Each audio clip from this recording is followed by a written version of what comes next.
Okay, we're back. There's a couple of things I want to do, and I want you, Benjamin, come over here a little closer.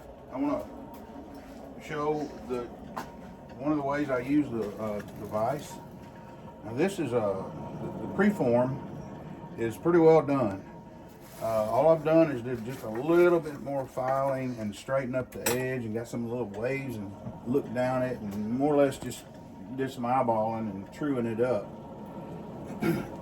But now the first thing I want to do is I want to go to the vise and I want to pinch those shoulders in and define them a little clearer. I was hammering them on the edge of the anvil,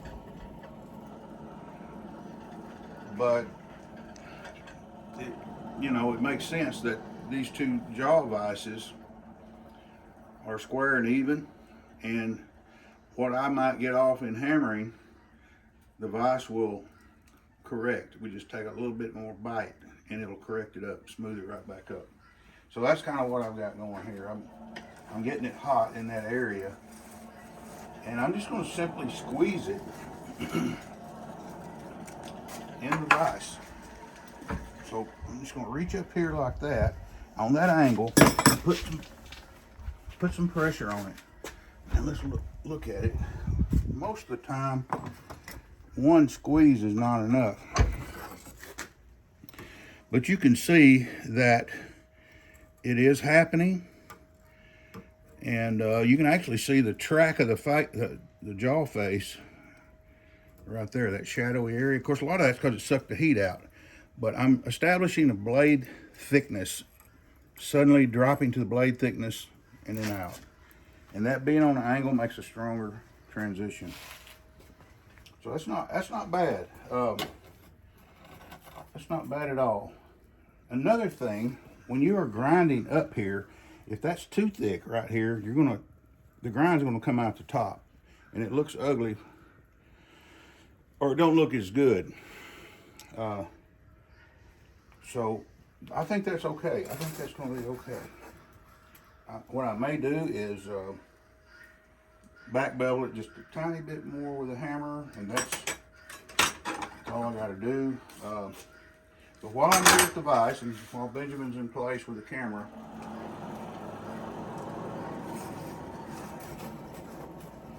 we are going to do that little pinch on the rivet. So there's a bit of a logic that we have to use. I'm looking at how thick that is. That tells me how long that rivet needs to be. And when I see the rivet finally the way I want it, I take note of its thickness, length and width, or if it's square, that's fine too. And that's the size hole I'll punch in the tail, in the beaver tail. So you don't want to punch your hole first and end up with a 3/16 or 1/4 inch square hole. And then your rivet's certainly not going to be that big. It's just too sloppy. It's not going to work. So you just go through the sequence in the right order. You just let one thing tell you what the next needs to be. Okay, let's get that up to heat.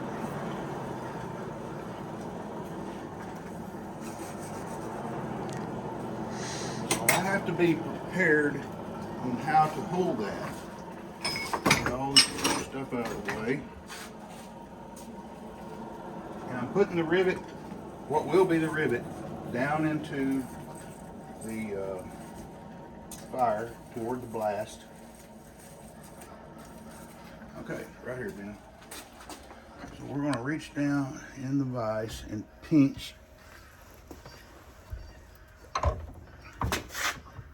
Now, can you see it started? It's plenty long. Now we're going to go back in the fire, get it hot again. And once you get this hot the first time, it doesn't take long for it to come up to heat again. Figure out how you want to hold it so it don't flip out of there, maybe burn you, or you just waste time. Go back in the fire, get it hot again.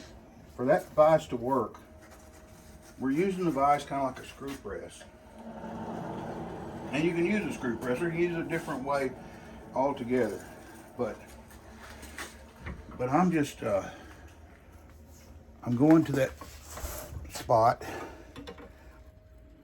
and just kind of keep things trued up as I go. And you see the shine of it. It starts getting small. The next one will even be more of a, make more of a difference. And you might see me holding it by the blade, because that gets my arm and hand up out of the way.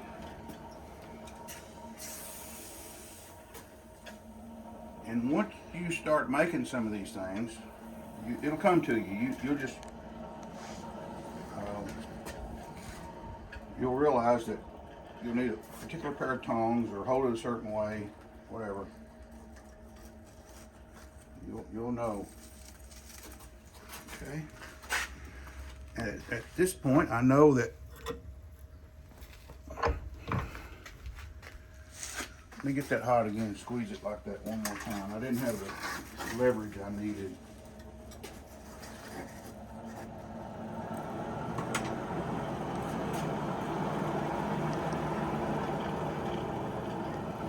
Watch it real careful.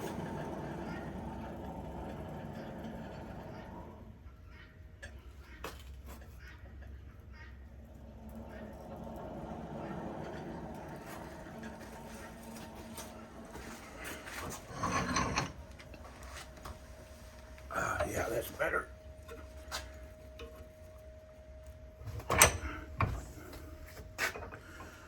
Now you see I got a good squeeze on it, but it's wide now that way. And when I squeeze it back this way,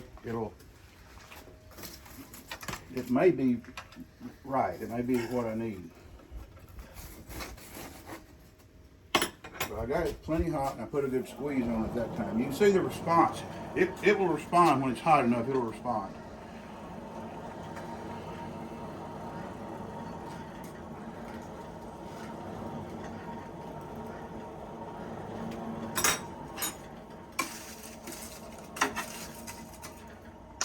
What I'm doing now, I'm moving things in, and that creates a more focused heat. It kind of comes up through a narrower passage, which focuses the heat right on the workpiece. I don't want a lot of heat, I just want it hot enough, and that is. Okay, let's squeeze it like this. So we've squared it back up. We've narrowed it. We got plenty of length to go through that. So it's got a little wrinkle in it. I'm going to flatten that out with the hammer. And then we're going to punch the hole. I don't ever want to hit it with a hammer just out of the vise, because I cooled it off, and although there's still residual heat in it, I think that's a bad habit, because the vise tends to harden it. So anywhere you get it hot, you want to give it the chance to, and cool it off, you want to give it the chance to come back and normalize just a little. It looks pretty good. I think I'm going to take a grinder and just kind of true it up just a little bit, but we actually pulled it out. So in a way, we forged it out using the vise. We actually pinch, and forged it out. So let me work on it. I want you to see just how quick this is, and how little that I'm talking about. This kind of grinder, side grinder, it just works great for this application. So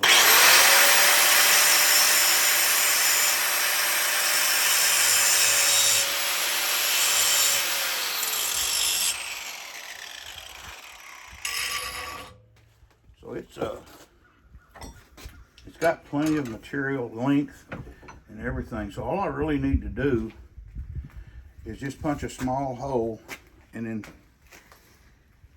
we'll fit that over that. A lot of knives that are made in a blacksmith style, they don't even have a rivet. So, but I don't like the way that they spring and they might pinch your hand and they just don't feel solid. So I want it to feel solid. So all I'm doing now is just putting a little bit of heat back on that right there.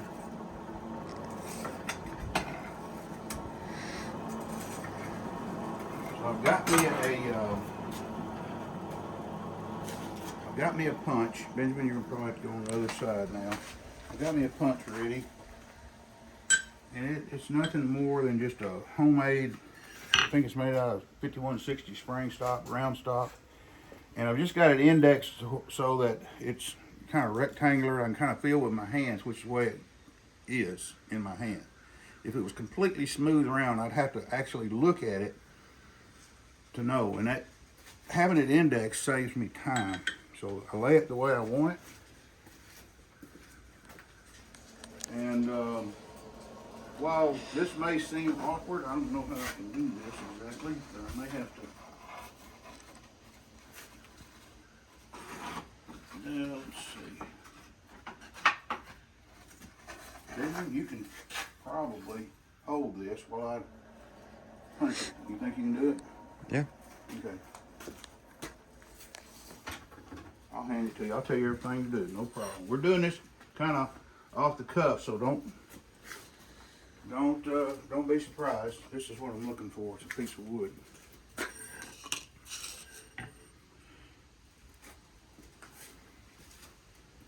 Okay, first, Benjamin, you're going to hold it like that with that pointing up, and then I'll tell you to flip it, and you'll flip it right like that. And then I will direct it over to the piece of wood, okay?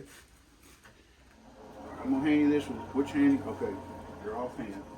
Good deal. Right here. And I've already estimated where I want the hole. So, hang on just a second. Flip it. There you go. Down. There's good. I'm going to go to the wood.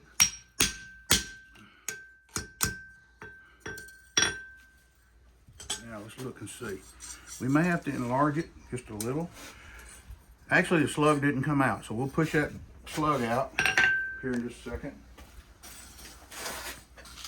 That's a soft wood. If it was a hard wood, it'll come out easier. But it's sunk in instead of pushing the slug out. I'll hand it right back to you and we'll do it again. Same place, right up here.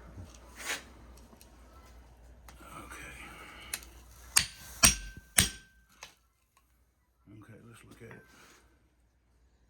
Okay, it came out that time. So that piece of metal, that slug is still, no, it ain't, it's right here. It'll come out now. There it is, it just popped right out when I touched it with the hammer. There's the slug. Okay, now that's gonna go over that and we'll push it down. One of the things I do before we actually make the bend, I put a pre-bend in the beaver tail.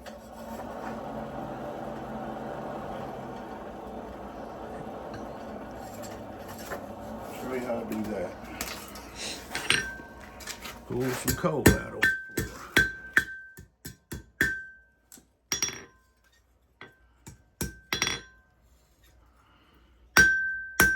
Okay, so we are ready now to heat this up and bring it around and slide it on. Let's do that.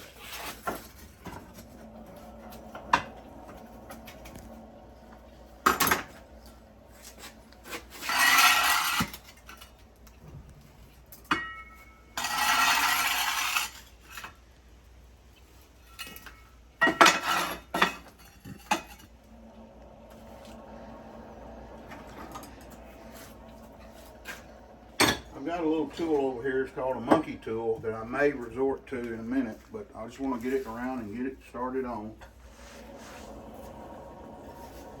I kind of wanted y'all to see it turn into a knife while in real time. I didn't want you to just come back, well, I've got it bent and everything. I want you to see how it works. And while it's not a sure thing that it's going to come around there and just hit the target and go right through the hole, I've got ways of making it happen with a monkey tool, holding it in a vise and things like that. No problem, we'll do it.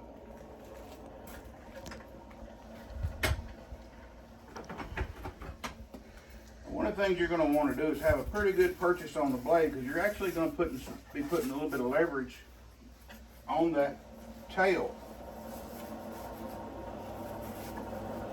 It's not a lot. It's not a lot because, I mean, obviously it's hot and it's thin and it's tapered, so it's going to want to move. You've done everything to make it happen. You've set it up for success. There is one, it's pretty good. Depending on the look of the knife that you're going after, it may be, I may want to raise that tail. I don't think so. I think it's okay. Just using my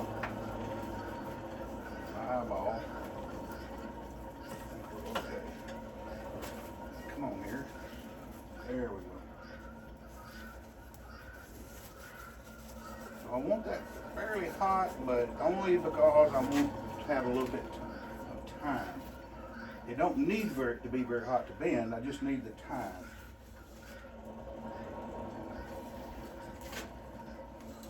Okay, here we go. So just kind of bear with me. So we're just going to go around the horn and just sort of bring it down, and it don't take much adjustments.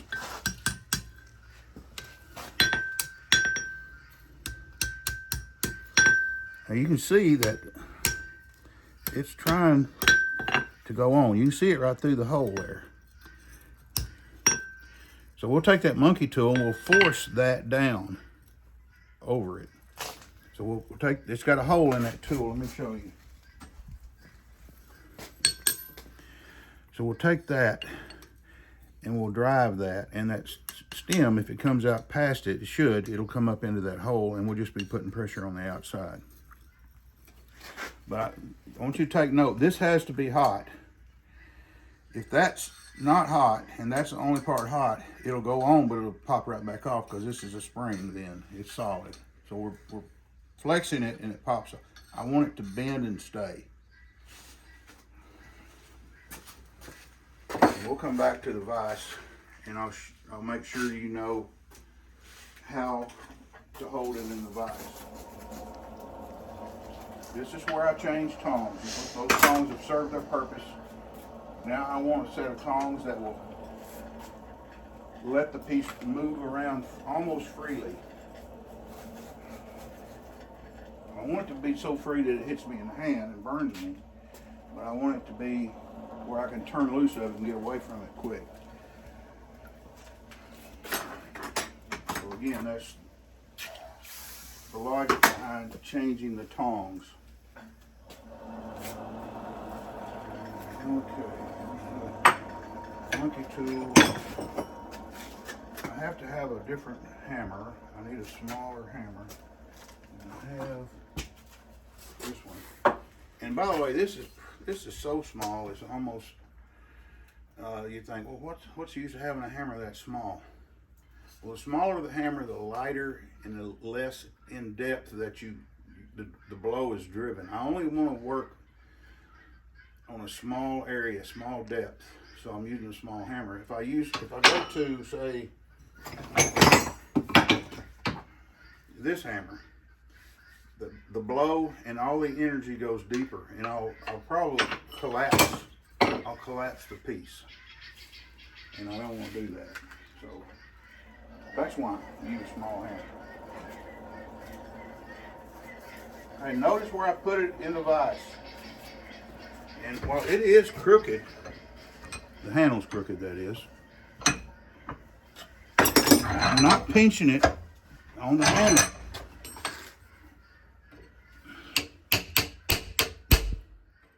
Come on, let's go. Hit it. Okay.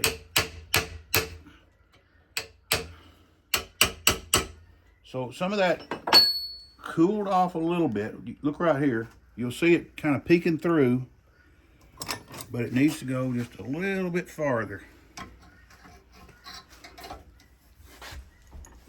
But you notice where I've got it held in a natural place for that vise to hold it and not do any damage. If I hold it, say, here, bad things are going to happen. But I've got it held on the biggest, broadest, flattest area of the blade. It's at Picasso. It's directly supporting that part that I'm tapping on. Good. Get it hot again. This might take a couple of heats. Maybe 3 or 4. I don't know. We respond to what it wants.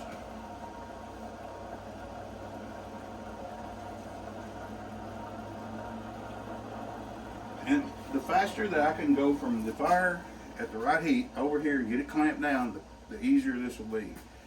If I miss a step or lose my place, fumble, then it just means it takes longer, and then it'll probably be another heat involved.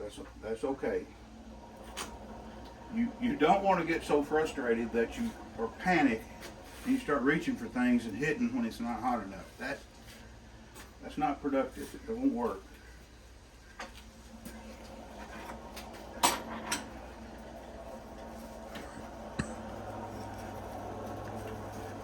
I want 2 things to be hot. I want the beaver tail and the rivet to be hot.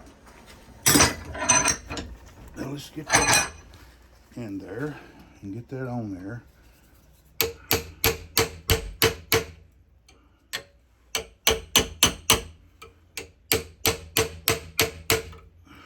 Okay, it's going. Notice the springiness of it. See? Okay. Now what I'll do to manage that this time is I'm gonna get it hot back here, and that way it won't want to come back. It'll roll with it. All that slack will be what we gain will stay there, in other words.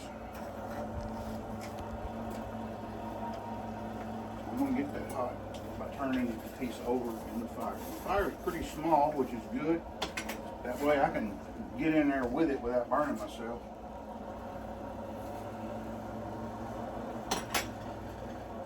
Just to kind of show you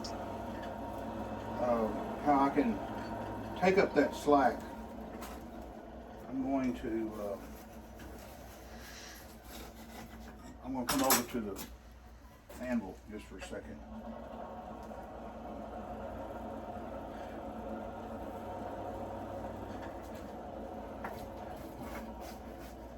I'm going to do 2 things. I'm going to kind of straighten that back out real quick, like that, and watch right here. See, it's already doing it. See, every little bump that I just made, that sticks out farther. You see that? Okay, now that material is going to make a head and fill in. If you notice, whenever I punched the hole, the last maneuver was from this side, and I was telling Benjamin where to hold it this side first and then flip it over. And that last punch pushed the slug out, and it made it a bevel, a taper. Because this is actually tapered, you can see that it's tapered, and so this material will fill that taper in. And it's not like it's wanting to spring off of there and fly back straight. It's not going to do that, but it's just got a good hold on it. And that's just a simple principle of mortise and tenon. Okay. All right, so we've got it kind of straightened up.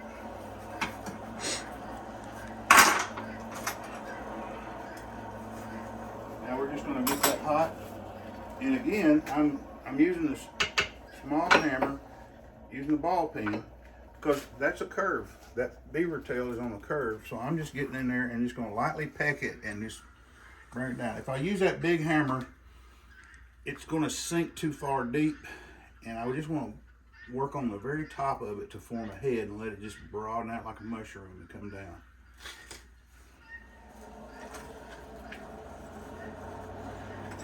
Am I overthinking it? Well, I tend to do that. But at the same time, if you don't immerse yourself in those little boring details like that, you really won't understand what you're doing. So it's that kind of thing that I try to do and think about, and then develop the habit of doing it that way. I don't have to think about it too much then. And I'm no longer overthinking it.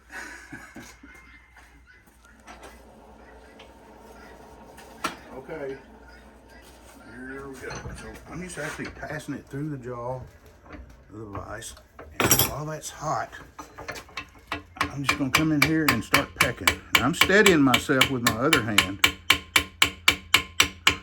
And watch that head start forming.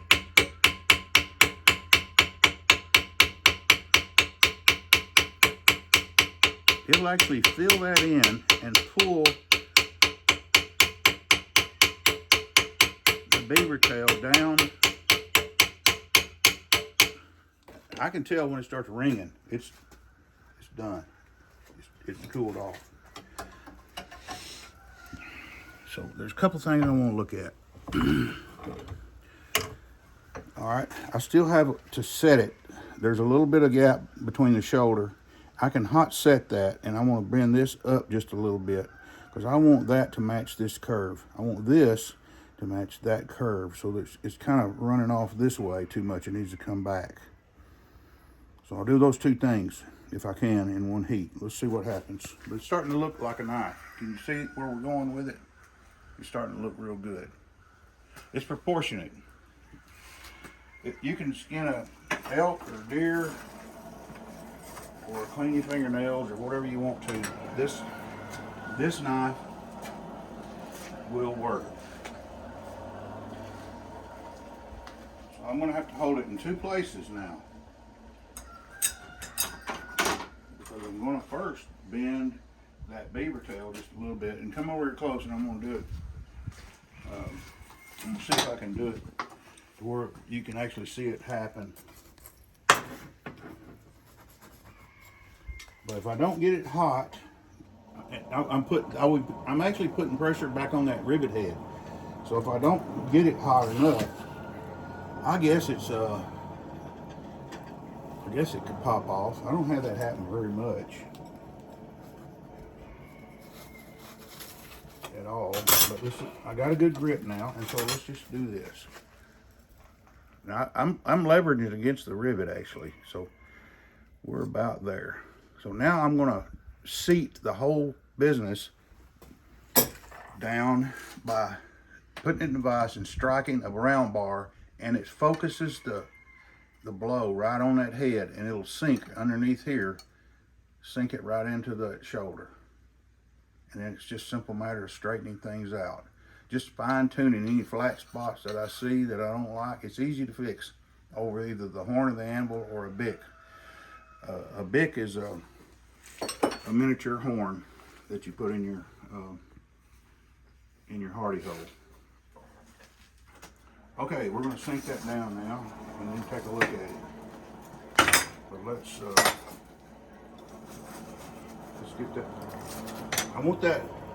Remember, the part that I'm striking on now is not necessarily the beaver tail. I am striking the rivet and pushing the rivet and swelling it and pushing down on those shoulders.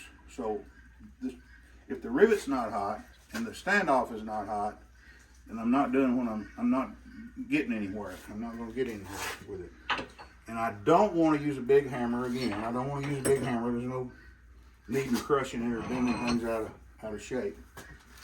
So the best thing to do at this point is to apply some heat to it and let it soak in.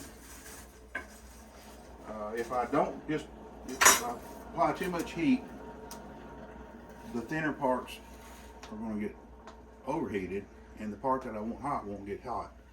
It just won't happen. So I give it time. It's got to soak in there. So I'm just giving it a few turns on the handle and giving it time to come up to heat. The whole thing.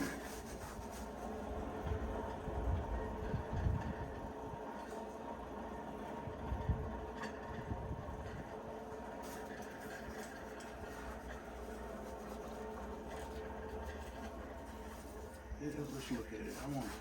I have to kind of look down in there to be sure. I just want to make sure that I'm not gonna waste this heat. Another thing I want to do, since I'm putting it in a vise, I kind of want to clean that off.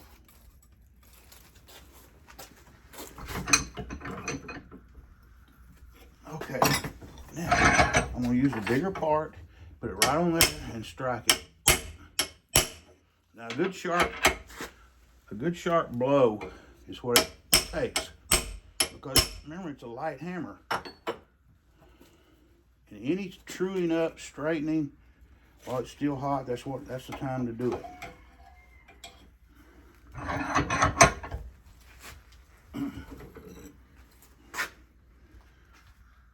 Looks pretty good.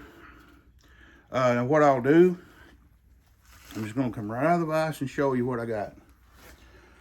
Where's my little finger pointer? Is it over here? Yeah. Keep your eye on the blade, because this is not a switcheroo or anything like that. Can you see good enough right there? Mm-hmm. Got a good look.